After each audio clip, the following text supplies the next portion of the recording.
உன்னை இப்ப நான் பலாருன்னு அறிவேன், மூடின்னு வாங்கிக்கணும். ஏய் ஐயோ ஆரம்பிச்சுட்டான்டா. நீ அட்ரி செல்லம்.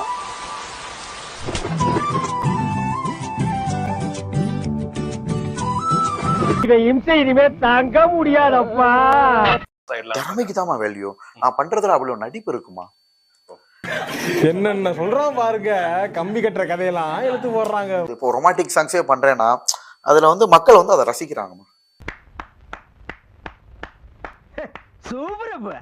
அதுதான் வந்து சரஸ்வதி நாவலை வந்து தாண்டவ மாற்றுறதுன்னு சொல்றது. மர்க்கா மர்க்கா சொல்லு. அதுதான் வந்து சரஸ்வதி நாவலை வந்து தாண்டவ மாற்றுறதுன்னு சொல்றது. கூர்க்காவுக்கு பிறந்தவன சொல்லுவியா? உன்னை எல்லாம் நிக்க வச்சு அடி கூடாது, குனிய வச்சு அடி. குனிடா. இனிமே சொல்லுவியா? சொல்லுவியா? சொல்லுவியா? சொல்லுவியா? இசை நாடகம் அப்படின்றது ஒரு கலை தான். அது ஆட்டோமேட்டிக்கா சரஸ்வதி தாய் வந்து தாண்டவ மாட்டுறாங்க. அது இந்த எகத்தாளம்